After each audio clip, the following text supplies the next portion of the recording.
Today I would like to show you how you can transfer files from OnePlus Nord 2D to an Android device.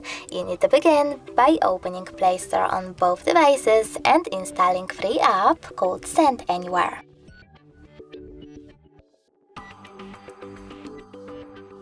Now you need to choose I accept, confirm, continue and allow. Then do exactly the same on the other device. From here, choose Send on OnePlus and Receive on an Android. Then select all of those dots and tap on Send. This way you can choose all of your files and transfer them later on.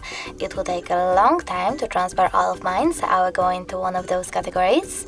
Select only one picture and tap on Send. Then choose Got it in this pop-up.